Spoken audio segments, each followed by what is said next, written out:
Počúvaj, ty sa hráš na čarodejnicu a na vešticu, ale ti tu rozprávam pred môjim hnevom, ti nepomôže, ani keby máš paličku Harryho Pottera, rozumieš ty piča? Ani to ti nepomôže. Takže teraz choď sa starať o svoje decko, v prvom rade. No áno, pošli peniaze mojej mame, choď sa starať o svoje decko a teraz len sa modlí k Bohu, nie čaruj, Mari, modlí sa k Bohu, aby mňa toto prešlo. Dobre? No. Pošlem ti screeny, aby si vedela, že som to peslila. Dobre, no však, ale to počkaj, ty mi to je vybavené, že ty mojej mame pošleš peniaze. Akože, že by ty si od nej peniaze zobrala.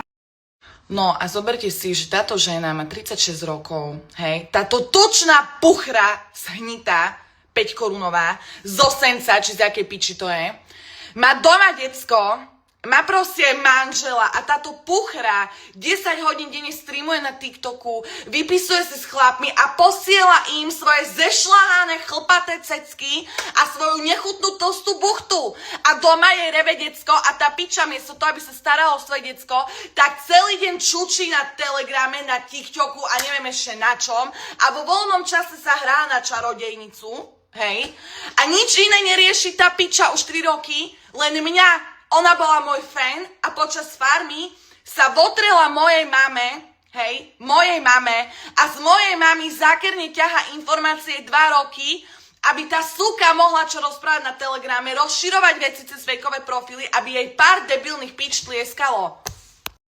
A ona ešte v telefóne, že mňa to mrzí. Ale vieš čo, mňa nebude mrzeť, keď ťa oplujem, ty puchra. To ma teda fakt mrzeť nebude.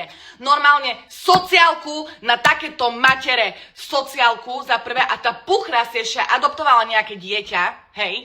Chudák ten jej manžel, Pane Bože, ale vieš čo, moja zlatá, baví ťa to 2 roky toto robí, 2 roky ťa toto baví, hej. Furt vylezeš z nejakej nory, hej. Potom, keď som vymakla, že kto to je, tak ona už to vlastne robila cez iných ľudí, cez fejky, neviem čo. Pozri sa, keď ma tak miluješ, teraz ma budeš mať pred očami každý jeden deň, lebo si dovolila okoňovať moju mamu. Dovolila si okoňovať moju mamu a toto je jediné, čo ja riešim. Ja neriešim to, čo ty si vypustil mne to je jedno. Ale ty si vyskemovala moju mamu. Takže tak, moja pekná. A oplujem ťa, ver tomu.